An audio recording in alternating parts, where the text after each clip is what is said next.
시간 기도하면서 주님께 나아갔으면 좋겠습니다. 마가복음 12장을 계속 저희가 듣고 배우며 알아갈 때 하나님을 사랑하고 그리고 또한 이웃을 사랑하라는 말씀을 주시는데, 저의 지난 삶을 돌아볼 때 그러지 못한 경우와 삶이 좀 너무 많았던 것 같습니다. 이 시간 또 각자의 저희 삶들을 돌아보며 또한 하나님을 사랑하겠다고 고백하며 또한 그 말씀에 따라 이웃 또한 사랑하겠다고 우리의 삶을 돌아보며 또한 회개하며 또한 고백하며 기도함으로 나아갔으면 좋겠습니다. 함께 기도합시다.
하나님, 말씀을 통해서 하나님을 온전히 알며 바로 알며 오해하지 않고 주님을 믿을 수 있는 그 믿음을 허락하여 주시옵소서. 말씀하신 하나님을 사랑하고 이웃을 사랑할 수 있는 우리가 되게 주님 도와주시옵소서. 우리가 받은 주님의 그 놀라운 은혜, 그 크신 은혜를 기억하며 잊지 않게 도와주시고 주님의 기쁨이 되는 우리 되게 주님 인도하여 주시옵소서. 우리의 힘으로 할 수 있는 건 없사오니 주님께서 도와주시옵소서. 예수님의 이름으로 기도드립니다. 아멘.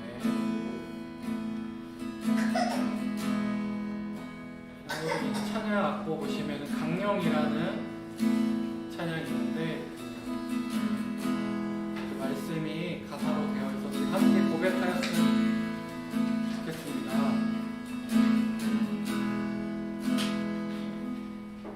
내 마음을 다하고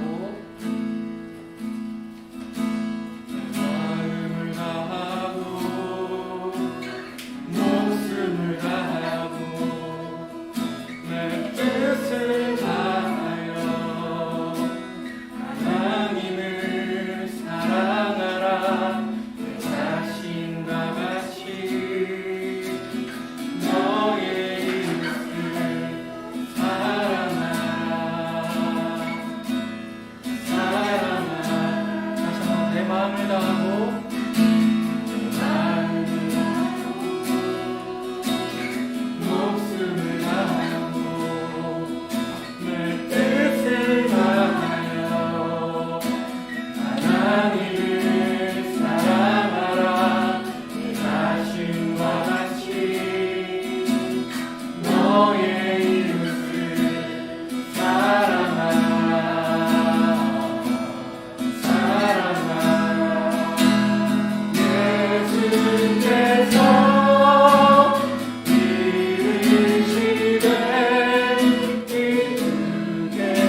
우리에게 주신 그 은혜를 기억하며 함께 찬양합시다. 시작됐네.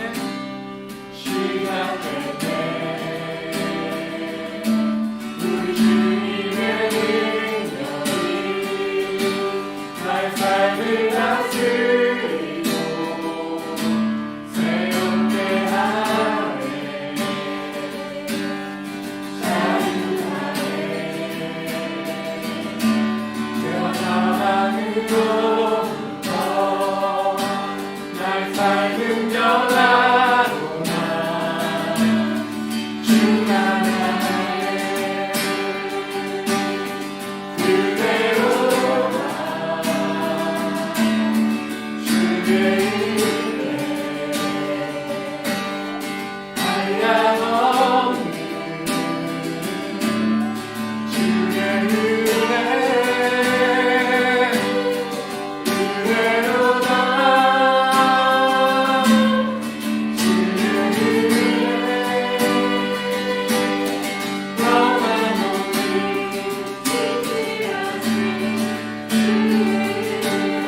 시작됐네. 시작됐네. 우리 주님의 능력이 나의 삶을 다스리고 새롭게 하네. 자유하네. 죄와 사망으로부터 나의 삶은 변하구나. 충만하네. 그대로라. 주의 은혜 한량없는 주의 은혜 그대로다. 주의 은혜 변함없는 주의 은혜로다. 그대로라. 주의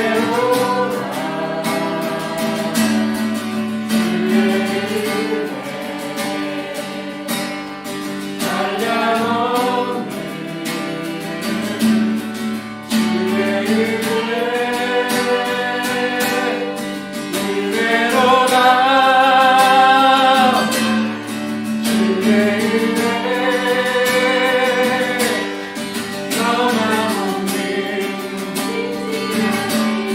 주의 은혜 그대로다.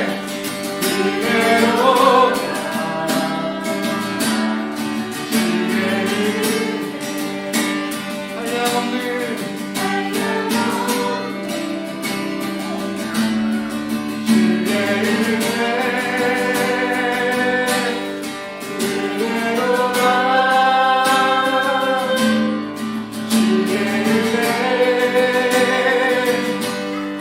변함없는 그대로다. 주의 은혜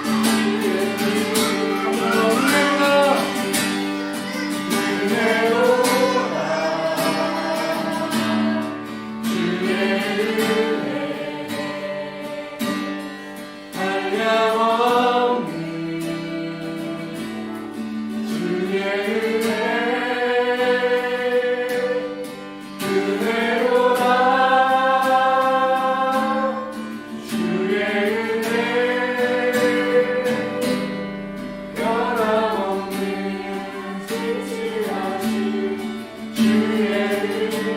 변함없는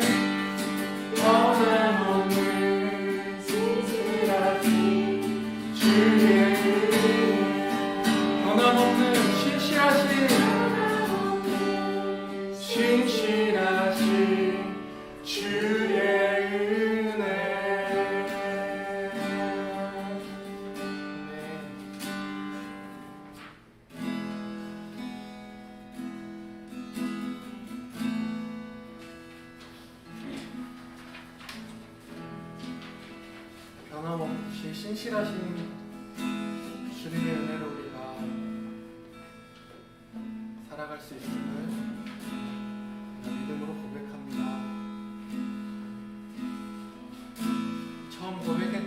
성령이라는 찬양 다시 한번 고백하였으면 좋겠습니다.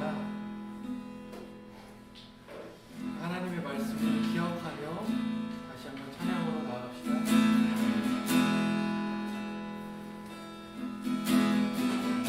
내 마음을 다하고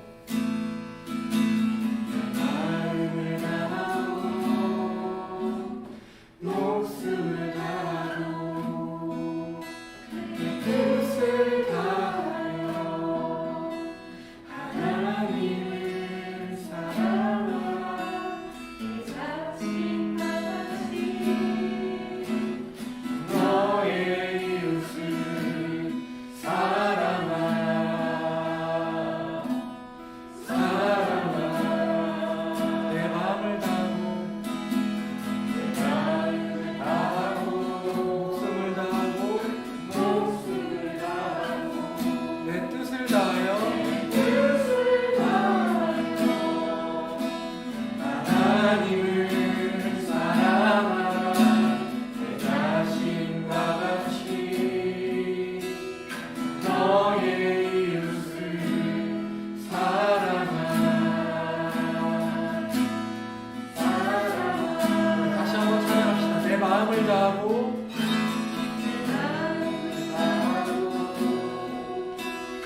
목숨을 다하고 내 뜻을 다하여 하나님을 사랑하라 내 자신과 같이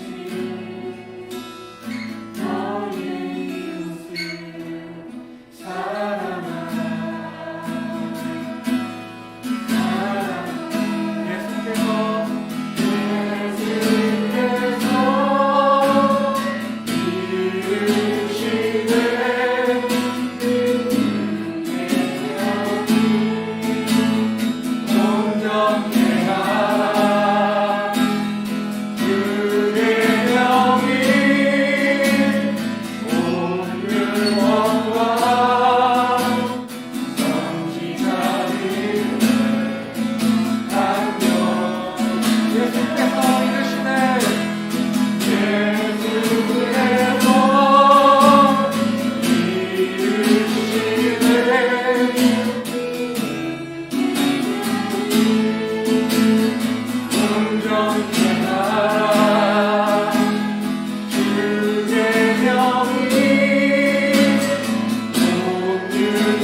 알려주시는 말씀을 믿을 수 있는 믿음을 허락하여 주시옵소서. 주님의 말씀에 따라 순간순간을 살아가며 주님의 기뻐하심을 구하며 주님의 기뻐하심을 따라 사는 우리에게 주님 믿음을 더하여 주시옵소서.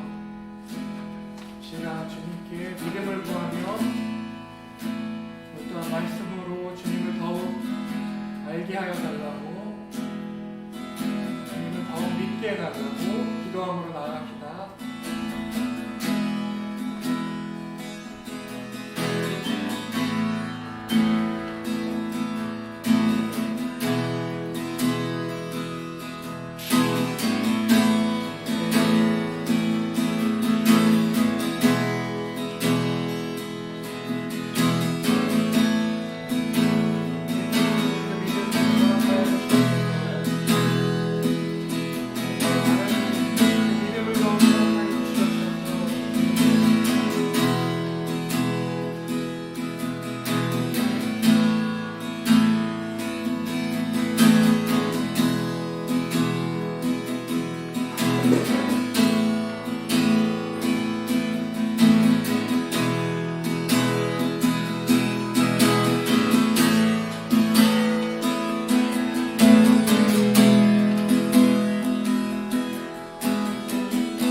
제가 기도하고 함께 주기도문으로 기도 올립니다.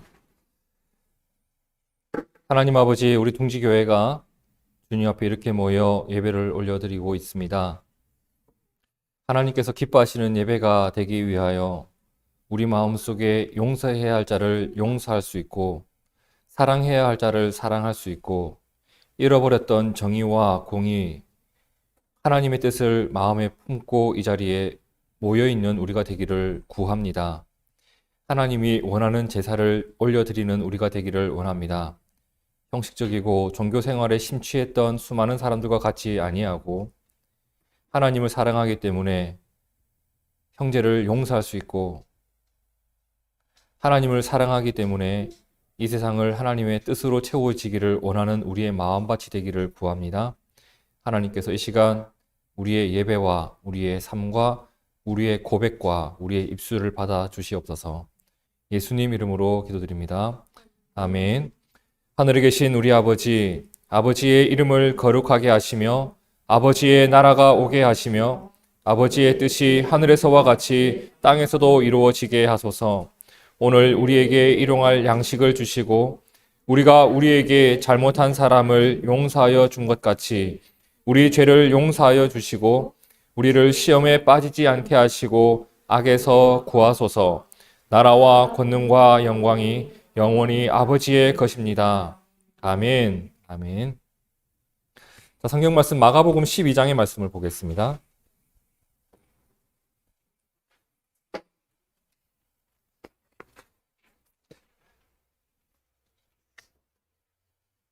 마가복음 12장 38절에서 44절의 말씀, 저와 여러분이 한 절씩 돌아가면서 읽도록 하겠습니다. 예수께서 가르치실 때에 이르시되 긴 옷을 입고 다니는 것과 시장에서 문안받는 것과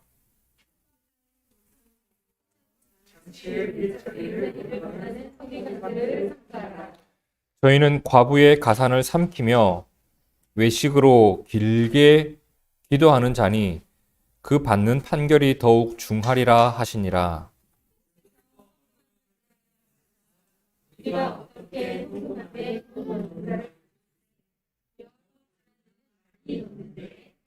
한 가난한 과부는 와서 두 렙돈 곧 한 고드란트를 넣는지라. 빛으로 너희에게 이르노니 이 가난한 것은 성도함을 보는 그들은 다 그 풍족한 중에서 넣었거니와 이 과부는 그 가난한 중에서 자기의 모든 소유 곧 생활비 전부를 넣었느니라 하시니라. 아멘. 우리는 지난주에 부활이 없다. 부활이 없다. 누가 그렇게 말했죠? 예, 사두개인들, 부활이 없다라고 하는 사두개인들과 부활을 향해 가셨고 우리에게 부활을 주셨고 영생을 주셨던 예수님. 자, 사두개인과 예수님의 논쟁을 지난주에 우리가 살펴봤었습니다. 자, 예수님은 사두개인들에게 너희가 부활이 없다 라고 생각하는 이유를 정확하게 이렇게 말씀해 주셨습니다. 마가복음 12장 24절에 나오죠. 예수께서 이르시되 너희가 성경도 하나님의 능력도 알지 못함으로 오해한 것이다. 그런데 우리가 살펴봤지만 사두개인들이 절대로 성경을 읽지 않거나 또는 하나님을 모르는 사람이 아니었단 말입니다. 그들 중에는 성전에서 일하는 제사장도 있었습니다. 그리고 하나님을 믿는 유대인 사회 속에서 막강한 힘과 돈과 영향력을 가진 사람들도 있었습니다. 그죠? 하지만 정작 그들은 어떤 사람들이었다? 성경도 하나님의 능력도 알지 못하는 자들이었다라고 합니다. 이런 그들을 보면서 오늘 우리도 내가 열심히 또는 오랜 기간 교회당을 나왔다는 것만으로 또는 직분이 있다는 것만으로 또는 목사가 되었다는 것만으로 내 신앙이 꽤 괜찮을 것이다. 하나님에 대한 오해 없이 살아가고 있을 것이다. 성경을 다른 사람들보다 좀 더 알고 있을 것이다 라고 하는 생각은 함부로 하지 말아야 될 착각일 수도 있겠다라는 생각이 듭니다. 내 믿음이 예수님의 뜻 안에 있는가 또는 내 삶의 흐름이 말씀의 영향력 안에 들어와 있는가 이것을 늘 진지하게 고민할 줄 아는 것이 지혜인 것 같습니다. 내 믿음이 예수님의 뜻 안에 있고 내 삶의 흐름이 말씀의 영향력 안에 사로잡혀 있는 우리가 되기를 진심으로 축복합니다. 그리고 성경을 보니까 예수님과 사두개인의 이 논쟁, 이 대화를 옆에서 누군가 한 명이 가만히 지켜보고 있었다는 것이 나오거든요. 그 사람이 가만히 이렇게 지켜보고 있다 보니까 예수님의 대답이 기가 막힌 거예요. 예수님의 답변이, 대화의 내용이 너무 지혜롭게 보이는 거예요. 그래서 그 사두개인과의 대화가 끝나고 나서 이 사람 예수님 앞에 나아가요. 그리고 예수님께 그가 늘 궁금해하던 것 한 가지를 물어보게 됩니다. 그 내용이 마가복음 12장 28절이에요. 뭐라고 나오죠?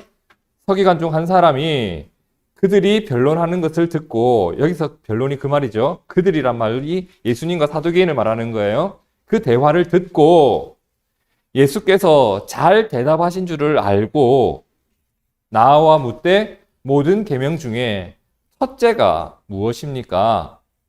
무엇을 물었죠? 모든 계명 중에 첫째가 무엇입니까? 여러분, 이 질문의 의미를 좀 아셔야 돼요. 이 질문의 의미가 뭐냐면 성경에 계명들이 정말 많거든요. 여러분, 성경을 펼쳐서 보시면 하나님께서 우리에게 이렇게 해라 또는 그렇게는 하지 마라 이렇게 하신 말씀이 정말 많습니다. 새알려 봤더니 613개가 있다고 해요. 그 중에 가장 중요한 게 뭡니까? 그 중에 가장 중요한 것, 우리가 하나님의 말씀을 연구도 하고 지키며 살아가기도 하는데 그 모든 일들을 통해서 결국 완성되어져야 될 목적지가 뭡니까? 모든 말씀들이, 모든 계명들이 어떤 한 방향을 향해 흘러가고 있다면 마치 모든 것을 빨아먹는 그 우주의 블랙홀처럼 성경 말씀의 모든 법을 하나로 꽉 집약했을 때 그 모든 것을 함께 품을 수 있는 어떤 가치, 핵심적인 가치, 그게 뭡니까? 라고 물어본 겁니다. 누가요? 예수님과 사두개인들의 논쟁을 지켜보고 있던 한 구경하는 어떤 사람이, 그죠? 1번. 근데 성경에 보니까 그 사람의 신분이 나와요. 그 사람 신분이 뭐예요?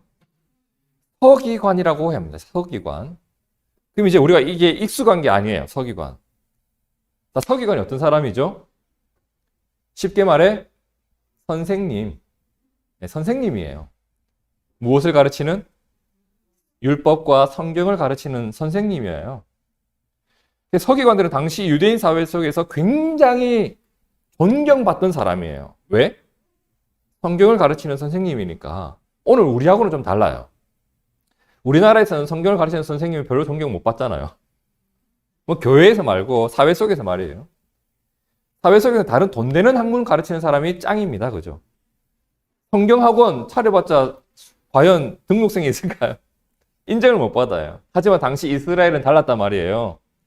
거의 전 국민이 하나님을 믿고 성경을 읽는 사람들이에요.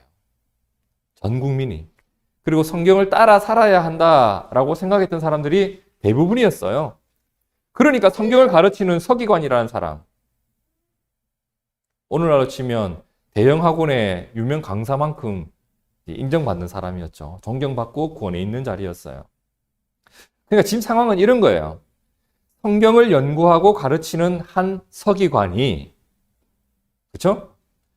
성경으로 사두개인들의 코를 납작하게 눌러버린 예수님에게 당신이 생각하기에 성경에서 가장 중요한 것은 무엇입니까? 이걸 물어본 거예요. 그죠? 그 영화 가운데 무엇이 중요한디 이런 대사도 있잖아요. 무엇이 중요합니까? 당신께서 보시기에는 가장 중요한 게 뭐다요? 이걸 물어본 거예요. 그럼 이 질문에 예수님께서 주신 답변이 있죠. 그 답변을 제가 실어드리지는 않았는데 성경 말씀에 보면 그것을 요약하면 이래요. 첫째는 마음, 목숨, 뜻, 힘. 이것을 가지고 이것을 다하여 어떻게? 주 너의 하나님을 사랑하는 것이고, 둘째는 내 이웃을 내 자신과 같이 사랑하라. 이보다 더 큰 계명이 있다 없다? 없다는 겁니다. 이 말이 무슨 말이냐면 하나님의 말씀과 율법이 우리를 결국 어디로 이끌어 주시는지를 말씀해 준 말씀이에요. 그러니까 우리가 성경 말씀을 신실히 믿고 성경 말씀을 따라가다 보면 그 일은 결국 나를 어디로 인도해 놓을 것인가? 그 목적지가 나와 있는 거예요. 하나님을 사랑하는 자리, 이웃을 사랑하고 있는 자리로 나를 이끌어 주는 것이 뭐다? 율법이다라는 내용입니다. 왜? 예수님의 말씀처럼 모든 율법이 이 일을 향하고 있다는 말이에요. 여러분, 물에서 운동하는 선수 있죠? 이 수영 선수들 있잖아요. 맨날 물속에서만 운동합니까? 아니죠. 헬스장 가가지고 웨이트 트레이닝 합니다. 갑바도 키우고 어깨 운동도 합니다. 산에 가서 산악 달리기도 하고 발굽혀배기도 합니다. 어떤 사람은 진짜 보디빌딩 선수만큼 몸이 좋은 사람도 있어요. 축구 선수들 보세요. 위에 옷통 벗으면 근육이 장난 아닙니다. 그 사람들 축구만 하는데 그 상체에 근육이 생길까요? 다른 운동도 하는 거예요. 그죠? 근데 수영 선수들이 웨이트 트레이닝 하는 이유가 헬스 대회 나가려고 하나요? 아니에요. 무엇을 위해서? 수영을 잘하는 것이 목적이에요. 목표예요. 전부 그 일을 위해서 하는 겁니다. 성경에 나오는 말씀을 보세요. 이 일, 저 일 참 많이 명령하는 것 같죠. 성막 이렇게 만들어라. 방주는 이렇게 만들어라. 부정한 사람은 이렇게 처리해라. 가난한 사람에게 이렇게 해라. 안식일을 거룩히 지켜라. 곡식을 거둘 때 혹시나 땅에 떨어진 거 있으면 그걸 다 줄지 마라. 포도원에서 남은 포도 있으면 그걸 다 따지 마라. 정말 많은 거 시키는 것 같아요. 그죠? 근데 각각의 내용들을 주신 상황이 다 다르고 그 내용도 다른데 이 모든 것이 향하고 있는 게 있습니다. 하나님을 사랑하고 이웃을 사랑하도록 이끌어주는 구체적인 방법들이라는 겁니다. 여러분, 그렇다면 신앙이 깊어진다는 것은 뭘까요? 모세오경이 뭡니까? 주르륵 설명 잘하고, 바울서신은 뭡니까? 주르륵 설명 잘하고, 이것도 신앙이 깊어지는 증거일 수는 있으나 확실한 증거는 뭘까? 하나님을 향한 사랑과 이웃을 향한 사랑이 깊어지는 것은 신앙이 깊어진 확실한 증거라는 겁니다. 그렇죠? 이것이 보여야 돼요.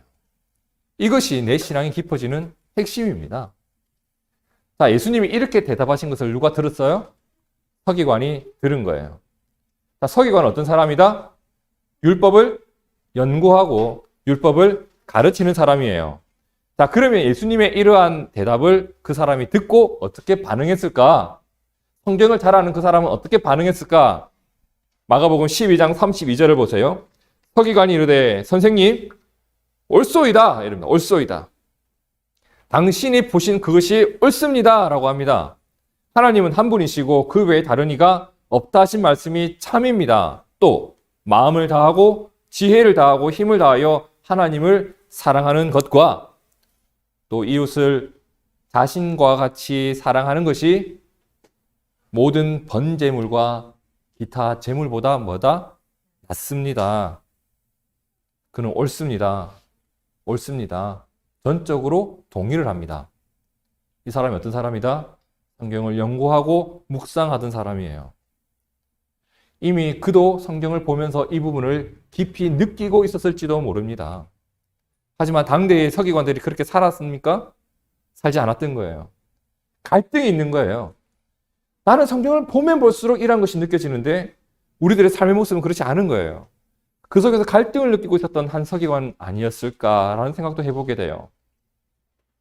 여러분, 이 서기관을 보면서 당시에 하나님 말씀을 정말 진지하게 돌아볼 줄 아는 서기관도 있었구나라는 것을 알게 되는데, 하지만 안타깝게도 수많은 다른 서기관들은 성경을 가르치면서도 말씀의 핵심 놓치고 있었습니다. 무엇을? 하나님을 사랑하는 일과 이웃을 사랑하는 일을 놓치고 있는 사람들이 굉장히 많았다는 거예요. 그러한 현실을 보여주는 게 오늘 본문의 말씀입니다. 예수님과 이 서기관의 대화가 끝나고 난 이후에 예수님은 당시 유월절을 맞이해서 성전에 예배 드리러 온 수많은 사람들을 향하여 가게 되는데, 그 사람들을 보면서 수많은 사람들 앞에서 설교를 시작해요. 가르침을 시작했다는 거예요. 그 말씀이 오늘 말씀 38절에서 40절 말씀, 제가 개역 개정이 아니라 메시지 성경으로 한번 읽어볼게요. 예수께서 계속 가르치셨다. 종교학자들, 서기관을 말하는 겁니다. 서기관을 조심하여라. 방금 서기관하고 대화했는데, 그죠? 서기관들을 조심하여라. 그들은 가운을 입고 다니며 사람들의 치켜 세우는 말에 우쭐하고 중요한 자리를 차지하면서 교회의 모든 행사에서 상석에 앉기를 좋아한다. 언제나 그들은 연약하고 무력한 사람들을 착취한다. 그들의 기도가 길어질수록 그들의 상태는 더 나빠진다. 마지막에 그들은 그 값을 치르게 될 것이다. 이게 무슨 말이에요? 누구를 조심하라고 했다고요? 서기관. 왜? 그들은 율법을 가르치고 있지만 정작 그들은 율법을 등지고 있고, 그들의 살아가는 실제 모습을 보니까 율법의 핵심인 하나님을 사랑하는 일과 이웃을 사랑하는 일로 너무 멀어져 있더라, 그 일과는. 그래서 예수님이 이런 말씀을 주신 적도 있어요. 마태복음 23장 2절과 3절 함께 읽어볼까요? 서기관들과 바리새인들이 모세의 자리에 앉았으니 그러므로 무엇이든지 그들이 말하는 바는 행하고 지키되 그들이 하는 행위는 본받지 마라. 그들은 말만 하고 행하지 아니하며. 그들이 가르치는 내용은 맞는 거예요. 요즘으로 치면 수많은 목사님들의 이야기가 말은 맞아요. 근데 그들이 살아가는 모습은 어떻게 해라? 본받지 말라라고 하신 거예요. 너무 안타까운 현실이죠. 그래서 예수님은 서기관들을 어떻게 해라? 조심하라고 하는 거예요. 왜? 그들을 보면 자칫 하나님에 대한 믿음이 신앙의 회의감이 들 수도 있으니까 그들을 욕하면서도 그들의 뒤를 따라가는 어리석은 자가 될 수도 있으니까 여러분 교회 욕하면서 교회 열심히 다니는 사람들 보지 않았나요? 닮아가요. 그런데 예수님은 그러한 서기관들의 모습을 조심하라고 합니다. 그러면서 그들이 어떤 자들인지 낱낱이 말씀해 주는 거예요. 이것은 서기관들에 대한 고발이면서 너희는 이렇게 하면 안 돼를 알려주신 거예요. 그럼 이제 당시 그때의 서기관들의 모습을 보면서 오늘 나에게도 그러한 모습이 있는지 우리가 진지하게 한번 살펴봤으면 좋겠어요. 자, 그들은 먼저 뭘 좋아하는 자라고 했죠? 긴 옷 입고 다니는 것, 시장에서 문안 받는 것. 요즘도 좀 그런 면이 없잖아 있긴 하지만 여러분 옷은 사람의 무엇을 나타내죠? 신분을 나타내요. 의사 가운을 입고 있으면 의사예요. 그죠? 옷은 신분이에요. 이 당시에는 그랬어요. 여기서 말하는 긴 옷. 역시 아마라는 천 아세요? 아마? 네, 아마라는 천 있죠. 잘 몸에 까실까실하게 그런 그 아마라는 긴 천으로 만든 긴 가운을 말하는 거예요. 당시 서기관들이 그러한 옷을 입었습니다. 근데 여러분 제가 목사 가운 입은 거 본 적 있으세요? 제가 그걸 안 입군요. 결혼식 때 한복만큼 안 입는 것 같아요, 정말. 그 목사 가운 있죠? 제가 그걸 입고 이마트를 돌아다닌다고 생각해 보세요. 눈에 잘 띌까요? 안 띌까요? 굉장히 잘 띌 겁니다. 이때도 마찬가지였죠. 서기관들이 입었던 그 긴 가운, 서기관들만 입던 옷이에요. 그 옷을 입고 제사를 드리고 예배를 드린 것이 아니라 어디를 갔다? 시장을 다니는 거예요. 아니 시장에 왜 그것을 입고 다닐까요? 당시 서기관들이 사람들의 존경을 받았다고 했잖아요. 존경하는 선생님이었다고 했잖아요. 그러니까 그 긴 가운 입고 돌아다니면서 사람들 인사를 받는 거예요. 오, 잘 지내셨습니까? 지난주 강론 참 잘 들었습니다. 이렇게 인사를 받는 거예요. 근데 그 일을 어때요? 좋아했던 거예요, 서기관들이. 하나님의 말씀을 가르치다 보니까 그 사회 속에서 사람들의 존경을 받을 수는 있겠죠. 그렇잖아요. 사람들이 감사합니다 표할 수도 있고 존경을 받을 수도 있는 거예요. 근데 다른 사람들이 나를 존경하는 것과 나를 존중해주는 일을 내가 즐기는 건 다른 일이에요. 그 일로 내 만족을 채우는 것은 또 다른 얘기란 말입니다. 그들이 긴 옷을 입고 다니고 시장에서 문안받고 일하는 일 속에 있는 동기가 뭐예요? 동기. 자기 만족, 자기 사랑입니다. 그걸 즐기는 거예요. 그리고 또 무엇을 좋아했다고? 회당의 높은 자리, 잔치의 윗자리, 요즘으로 치면 교회의 상석, 마을 모임의 특별석, 그런 자리에 자기의 자리가 있기를 원했다는 거예요. 말씀드렸듯이 사람들이 존경을 받았기 때문에 다른 사람들이 여기는 우리 서기관님 자리를 만들어 놔야 되겠다라고 할 수 있는 거예요. 근데 그것을 내가 좋아한 거, 사람들이 그런 대접받는 걸 해주는 것을 좋아하는 것은 또 다른 문제예요. 다른 사람들이 베풀어 주는 것과 그렇게 해야만 한다라고 생각하고 있는 내 자신의 모습은 다른 거란 말이에요. 그죠? 그러다 보니까 다른 사람들이 그러한 일을 해주지 않으면 서운하고 섭섭하고 내가 하나님의 일을 하면서 하나님께서 받으셔야 될 영광과 높임을 내가 챙겨 먹고 있는 겁니다. 게다가 그들이 저질렀던 짓거리를 한번 보세요. 무엇을 삼켰다? 과부의 가산, 과부의 재산도 삼킬 만큼 돈에 눈이 먼 자들이었다. 그들의 기도가 어땠다? 외식으로 다른 사람들한테 나 이 정도 기도하는 사람이라는 것을 보여주기 위해서 기도하다 보니 어떻게 했다? 길게 하더라는 겁니다. 길게. 그럼 이 짧은 한마디 속에 있는 그들의 삶의 모습을 보세요. 약한 자의 소유를 빼앗고 하나님께 드리는 기도조차도 외식으로 했다면 다른 것은 어땠을까? 이게 하나님을 사랑하는 자와 이웃을 사랑하는 자의 모습입니까? 예수님은 그렇지 않다는 것을 지적해 주신 겁니다. 그죠? 너무 이상한 일이에요, 사실은. 성경을 연구하는 그들이 어떻게 성경의 가장 큰 가르침을 놓치고 살까? 늘 성경을 가르치는 그 사람들이 어떻게 하나님이 기대하는 모습이 조금도 나타나지 않고 있는 것일까? 너무 이상한 일이죠. 그리고 너무 이상해요. 많은 서기관들이 실제로 사랑하고 있고 실제로 원하는 것을 보니까 악한 죄인들의 모습과 너무 똑같더라는 겁니다. 이러한 그들의 실체가 어디서 드러나요? 내가 무엇을 좋아하는지, 약자를 어떻게 대하고 있는지, 하나님을 어떻게 대하고 있는지 여기서 다 드러나고 있는 거예요. 그들의 모습에 뭐가 없었다?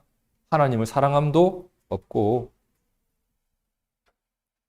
율법을 따름으로써 나타나야 될 이웃에 대한 사랑도 없다. 그래서 예수님은 사람들에게 이것을 가르쳐 주고 있었어요. 그죠? 그들을 조심해라. 근데 그 가르침을 가르치고 난 이후에 갑자기 자리를 이렇게 옮겨요. 자리를. 서기관들에게서 볼 수 없었던 하나님에 대한 사랑을 뜻밖의 장소에서 보게 됩니다. 예수님이 갔던 곳은 살짝 민망한 곳이에요. 어디였죠? 41절에 나오죠. 예수께서 어디를 갔다? 헌금함 앞에 간 거예요. 헌금함. 그 제가 사진 하나 나눠놨는데 당시 헌금함이 그래 생겼어요. 나팔 모양으로 이렇게. 울림이 있습니다. 동전을 넣으면 땡글 이렇게 스피커 효과가 나는 거죠. 뭘 넣는지 압니다. 당시 헌금함이 그래 생겼어요. 여인들이 있던 여인의 뜰에 총 13개의 헌금함이 당시엔 있었다고 하는데 그 헌금함 앞에 예수님이 갔고 어때요? 아예 주저앉아 버리는 거예요. 민망한 장소에 가서 이렇게 헌금함 앞에 딱 앉아 있는 거예요. 그죠? 그리고 뭘 해요? 다른 곳을 이렇게 하늘을 본다든가 사람들을 보는 게 아니라 얼마를 넣는지 쳐다보고 있는 거예요. 이렇게. 어떻게 헌금함에 돈 넣는가를 보실세. 저도 한번 해볼까요, 이거? 얼마나 민망스럽겠어요. 근데 이어지는 말씀을 보세요. 예수께서 헌금함을 대하여 앉으사 무리가 어떻게 헌금함에 돈 넣는가를 보실세. 여러 부자는 아니나 다를까 많이 넣고 있습니다. 댕굴 100원짜리 한 1000개를 한 번 쏟아 넣었다 생각보다 땡굴. 근데 그 울림 이후에 탱탱 한 가난한 과부는 와서 2렙돈 곧 한 고드란트를 넣는지라.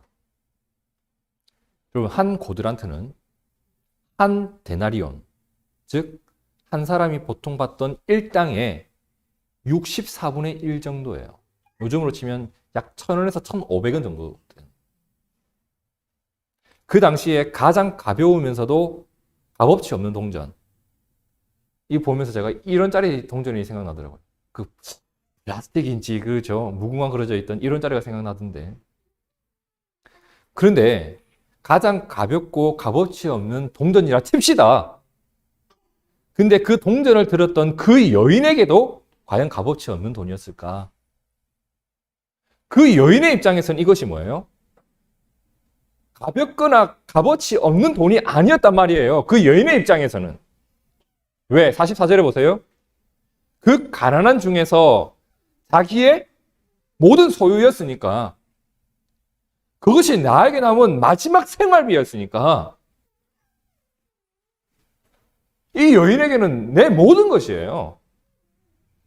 내 모든 소유, 생활비 전부. 그래서 예수님은 그 과부의 헌금을 보면서 뭐라고 하죠? 이 가난한 과부는 헌금함에 넣는 다른 모든 사람들보다 더 많이 넣은 사람이다라고 합니다. 여기서 우리는 두 가지를 함께 봐야 돼요. 첫 번째, 가난한 과부의 헌신을 좀 보셔야 돼요. 이 여인의 희생은 하나님을 향한 절대적인 믿음과 사랑에서 나온 겁니다. 그죠? 하나님을 사랑하였기 때문에 드릴 수 있었고, 본인이 속한 그 신앙 공동체를 위해 조금이라도 힘이 되어지고 싶은 마음이 있었기 때문에 그것이라도 드릴 수 있었던 거예요. 하나님이 모를까? 그녀의 삶의 무게를 모를까요? 그녀의 삶의 무게를 하나님이 누구보다 잘 알아요. 어쩌면 하나님은 그 헌금을 드리지 않기를 원하셨을지도 모르겠다라는 생각이 들어요. 그녀의 사연을 너무나 잘 아시니까. 예수님은 그녀의 헌금을 보면서 결코 가볍게 평가하지 않습니다. 그녀의 헌신을 가장 귀하게 바라보고 있었습니다. 하지만 예수님이 보셨던 것과 다른 시선을 가진 사람들도 있었다. 누구요? 서기관들 말입니다. 서기관들. 마가복음 12장 40절을 보세요. 저희는 서기관들은 과부의 가산을 어떻게 한다? 삼키는 자들이다. 그들은 이 과부가 처해 있는 상황보다도 무엇이 더 중요하다? 헌금의 총량이 더 중요한 사람들이에요. 교인들의 상황보다도 우리 교회가 세우고 있는 예산이 더 중요한 사람들이에요. 성도들의 삶의 현장보다도 얼마만큼의 헌금이 들어와야 된다는 것이 더 중요한 사람들이에요. 그러니까 그들의 관심은 뭐예요? 두렙돈의 생활비의 전부였던 이 여인이 겪고 있는 삶의 고통이 아니라 두렙돈 그 자체에 관심이 있는 거예요. 하지만 그들의 관심이 과연 여기에 있어야만 했을까? 성경이 그렇게 가르치고 있는가? 정작 그들의 관심은 무엇이 되었어야 할까? 여러분 신명기 14장 29절을 함께 읽어볼까요? 시작! 너희 중에 분깃이나 기업이 없는 레위인과 내 성중에 거류하는 객과 및 고아와 과부들이 와서 먹고 배부르게 하라. 그리하면 내 하나님 여호와께서 내 손으로 하는 범사에 내게 복을 주시리라. 서기관들의 관심은 뭐가 되었어야 해요? 과부가 얼마 넣는지가 아니라 그를 어떻게 배부르게 할지에 관심이 있었어야만 해요. 근데 그들을 어떻게 했다? 그들의 가산도 삼키는 자들은 그 돈에만 관심이 있는 거예요. 오늘 우리는 율법을 많이 알고 가르치는 서기관들보다 과부가 성경을 많이 알았을까요? 적게 알았을 거예요. 서기관들보다 깨달음이 많았을까요? 적게 깨달았을 거예요. 근데 적게 깨달았지만 적게 알고 있는 그 말씀으로 하나님을 더 깊이 사랑한 한 여인을 본 거예요. 많이 안다고 많이 사랑하는 것 아닌 것 같습니다. 많이 깨달았다고 많이 행하는 것도 아닌 것 같습니다. 적게 알지만, 적게 깨달았지만 하나님과 공동체를 위해서 목숨 바쳤던 우리 신앙의 선배들을 잘 알잖아요. 우리 부모님, 할아버님 세대 교회를 어떻게 사랑했는지 우리 잘 압니다. 그분들이 성경 공부, 제자 훈련을 했나요? 우리들은 교회를 세우기 위해서 별것 다 합니다. 요즘 세대. 근데 그때 보편적이었던 모습이 지금은 한 명을 찾아보기 힘든 세대가 되어버렸습니다. 이 가난한 과부의 믿음이 꼭 그때 그 어르신들과 같지 않았을까. 비록 말씀을 적게 알지만 깨달음도 적지만 나에게 주신 말씀이 있고 내가 그것을 의지하고 그것으로 하나님을 사랑하고 그것으로 이웃을 사랑하면서 한 명이 몸부림치며 살았던 것을 오늘 우리가 성경을 통해서 보게 되는 거예요.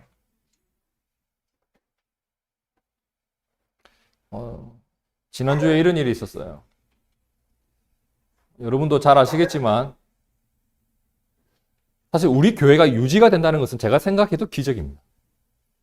제가 생각해도 기적이에요. 매달 꼬박꼬박 지출되어야 되는 부분이 우리가 예상할 수 있는 수입보다도 지출이 훨씬 많아요. 거의 2배에 값, 2배. 그럼에도 불구하고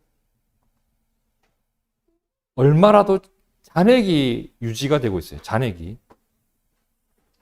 어떻게 이런 일이 가능할까? 누군가의 특별한 헌신이 있기 때문이에요, 사실은. 그죠? 근데 저희 교회를 돕는 분들의 특징이 있거든요. 그 중에 한 경우예요. 제가 지금까지 이제 6일 전이었어요. 월요일 저녁 7시경. 월요일 저녁 7시경에 제 카톡이 하나 딱 날라온 거예요. 메시지가. 그 메시지가 꽤 길었는데 그 중에 일부 이렇게 돼 있어요. 목사님도 작은 교회라서 여러모로 힘드시겠다 싶은 생각이 들었습니다. 라는 말이 있는 문장이 하나 왔어요. 자, 이게 누구에게서 온 거냐? 2004년이었습니다. 2004년 이제 벌써 16년 정도 되었는데 제가 이제 신학을 공부하기 위해서 이제 서울로 올라온 거예요. 신대원에 입학을 했는데 당시에 신대원을 입학하기 전에 신입생 오리엔테이션을 반드시 가야 되는 것이 의무사항이었습니다. 신대원은 오리엔테이션도 부흥회를 합니다. 2박 3일 동안 계속 기도만 합니다. 2박 3일 동안 진짜 기도가 얼마나 길게 하는지 한번 보여주겠다 싶을 정도로 기도를 합니다. 근데 이제 바로 그 자리가 어떤 자리예요? 올해 나와 함께 신학을 공부하게 되는 동기들을 처음 마주하는 곳이에요. 근데 그때 그곳에서 짝을 지어서 동기들끼리 대화를 나누는 시간이 있었는데 저와 대화를 나누었던 어떤 분이 누구냐면 생긴 것도 잘생겼는데 목소리가 굉장히 남달랐던 저희 동기들 중에 가장 목소리가 좋았던 어떤 한 형님과 대화를 이렇게 많이 나눴습니다. 저보다 나이가 훨씬 더 많았기 때문에 제가 이제 대화를 하면서 어떻게 신학교에 이제 신학교 오게 되셨는가 이런 이야기를 나눴던 기억이 나는데요. 그분과 이렇게 대화를 나눈 것이 계기가 되어서 학교에 와서도 저를 참 동생처럼 너무 잘 챙겨주시고 그리고 제가 좀 나쁜 생각을 하면 이렇게 좀 고쳐주시기도 하고 그 형님은 이제 한국에서 부교육자 생활 참 열심히 했어요. 근데 갑자기 캐나다로 가는 거예요. 캐나다에 이제 선교를 간 거예요. 제가 주변에 캐나다 선교사가 왜 이렇게 많은지 모르겠지만 캐나다 우리가 아는 곳만 있는 거 아니죠. 나이아가라 이런 것만 있는 거 아닙니다. 막 이거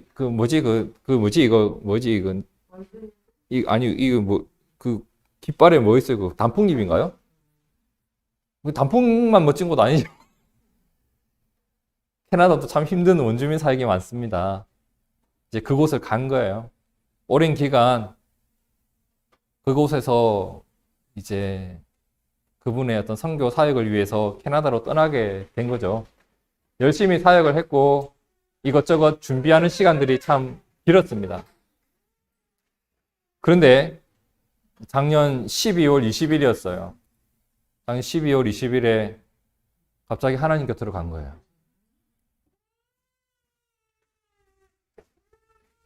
그 형님이 그렇게 갑자기 떠난 게 저희 동기들에게 너무나 큰 충격이었어요.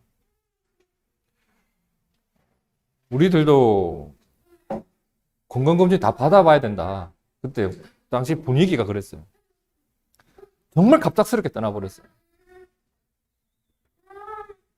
너무 이렇게 마음이 먹먹했는데 사모님과 어린 두 딸은 어땠을까? 한국에 있는 거 전부 다 버려두고 캐나다로 갔거든요. 근데 그곳에서 형님이 먼저 가고 나니까 사모님하고 두 딸이 살아갈 길이 이제 막막해지는 거죠. 그리고 그 두 딸이 얼마 전 한국에서 일이라도 좀 해서 돈이라도 벌어야 되겠다. 아르바이트 하기 위해서 한국에 들어와 있다고 이야기를 들었어요. 근데 그 사모님에게서 문자가 온 거예요. 목사님도 작은 교회라서 여러모로 힘드시겠다 싶은 생각이 들었습니다. 그러면서 나온 그 뒤에 이어지는 메시지가 좀 이래요. 저나 아이들이 아직 일을 못하고 있어서 그냥 마음만 보냅니다. 교회에 필요하신 것, 급하신 것 있으면 사용하셨으면 합니다. 목사님 남기신 재산에 제가 가진 거 조금 보태서 보내드립니다. 지금까지 이 목사님 남기신 돈을 어디에 쓰나 했습니다. 목사님께서 좋아하실 거예요. 저와 두 딸도 좋습니다. 그리고 죄송합니다. 약소해서. 너무 적지만 그냥 과부의 두랩돈으로 여기시고 사역에 보태어 주세요 라고 하면서 그분의 남은 것을 다 보내주셨는데 저희 통장에 50만 원이 입금되어져 있더라고요. 목사님 남기신 것과 그것에 보탠 것이 이 금액이라면 그동안 얼마나 힘들게 사셨을까라는 생각이 계속 드는 거예요. 때마침 우리는 마가복음을 계속 보고 있고 하필 오늘 또 우리에게 주신 본문이 이 본문이었거든요. 하나님께서 제게 강하게 주신 메시지가 있는 거예요. 이 헌금은 그 가정의 눈물이다. 이 헌금은 나를 사랑하는 한 여인의 고백이다. 다시 돌려드리고 싶은 거예요. 근데 돌려드릴 수가 없어요. 그분이 이것을 드리고 싶어 하기 때문에. 하지만 우리는 삼킬 수 없어요. 그냥 삼킬 수 없는 돈이에요. 왜냐하면 이것은 그분과 하나님을 사랑하는 방법이 아니니까. 그래서 그 돈을 좀 따로 보관해 뒀으면 해요. 하나님께서 정말 기뻐하실 만한 일이 뭘까를 고민하면서 그 헌금을 써야 된다라는 생각이 들었습니다. 성도 여러분, 하나님은 우리에게 수많은 말씀을 주시되 그 말씀이 다 어디를 향하고 있다? 하나님을 사랑하는 법과 이웃을 사랑하는 법에 결국 다 연결되어 있는 거예요. 율법의 특징이 가장 잘 드러난 여호수아 22장 5절과 로마서 13장 8절을 보면 이래 돼 있죠. 오직 여호와의 종 모세가 너희에게 명령한 명령과 율법을 반드시 행하여. 자, 율법을 반드시 행하면 어떻게 된다? 하나님 여호와를 사랑하고 그의 모든 길로 행하며 그의 계명을 지키면 어떻게 된다? 그에게 친근하게 된다. 결국 율법을 지킴으로써 우리가 누리게 되는 게 뭐예요? 하나님을 사랑하는 자리로 내가 가게 되는 것과 그분이 친근하게 다가온다는 겁니다. 말씀을 멀리하면 멀리할수록 하나님과 거리감이 생기지 친근함이 생기겠습니까? 여호수아는 느낍니다. 율법을 따르면 따를수록 내가 하나님과 친근해지는구나. 사도 바울은 로마서 13장 8절에 말했죠. 남을 사랑하는 자는 어떻다? 율법을 다 이루은 것이다. 그러면 바꾸어 말할까요? 남을 사랑하지 못하는 자는 율법을 다 잊은 것이다. 예수님께서 이것이 가장 큰 계명이라고 하셨고 율법을 가르치고 연구하던 한 서기관도 동의했던 부분입니다. 하나님을 믿고 살아가는 우리가 갖추어야 될 모습은 이거다. 예수님을 믿는 우리 교회의 기본이 되어야 될 모습은 이거다. 말씀을 순종하는 자들이 도달해야 될 목적지는 이거다. 그게 마가복음 12장 30절과 31절이에요. 마음을 다하고 목숨을 다하고 뜻을 다하고 힘을 다하여 주 너의 하나님을 사랑하는 것. 둘째는 이것이니 내 이웃을 내 자신과 같이 사랑하는 것. 이보다 더 큰 계명이 없다. 바라기는 당시 많은 서기관들처럼 이것을 머릿속에 담아만 두고 머리 따로 몸 따로 노는 파충류처럼 살아가는 것이 아니라 말씀이 오늘 내 모습이 되고 우리 교회의 모습이 되길 진심으로 바라고 축복합니다. 신앙이 깊어진다는 것, 아는 것이 많아지는 것 같지 않습니다. 하나님과 이웃을 향한 사랑이 깊어지는 겁니다. 사랑이 뭘까? 누군가 해야 할 일을 내가 할 수 있는 힘이 사랑입니다. 사랑은 내가 해야 할 일을 할 수 있는 힘이고 내가 하지 말아야 할 일을 하지 않을 수 있는 힘입니다. 사랑은 내가 있어야 될 자리를 지킬 수 있는 힘이고 내가 가지 말아야 할 자리를 외면하는 힘입니다. 사랑은 내가 내 안에 있는 죄의 본성을 따라가지 않고 하나님께서 주신 선한 능력을 따라 살아가는 힘입니다. 그래서 사랑은 가장 나답게 살아갈 수 있는 힘이 되고 내 속에 심어 두셨지만 내가 잃어버렸던 창조주의 보물을 다시 찾는 것, 이게 사랑 아니겠어요, 여러분? 결국 말씀은 우리를 그쪽으로 돌려놓는 겁니다. 우리가 말씀을 따라가면서 종교 행위를 이어가는 것이 아니라 하나님을 사랑하는 일과 나의 이웃을 사랑하는 일이 점점 깊어지고 넓혀지기를 축복합니다. 오늘도 하나님의 나라는 바로 그 한 사람을 통해서 세워질 것이라 믿습니다. 하나님께서 이 일을 기쁘게 여기실 줄로 믿습니다. 수많은 서기관들보다 한 과부가 예수님께 칭찬을 들었습니다. 수많은 서기관들이 하나님 나라를 세운 것이 아니라 그 한 여인의 희생이 하나님 나라를 세웠습니다. 우리 교회 작지만, 우리 교회 부족한 건 많지만 우리도 하나님 나라 세워갈 수 있습니다. 무엇을 통해? 예수님께서 말씀하신 이것, 하나님을 사랑하고 이웃을 사랑하고 그 일을 위해서 말씀을 따라 살아가는 것, 이것이 오늘 우리들의 모습이 되길 진심으로 바라고 축복합니다. 함께 기도하겠습니다.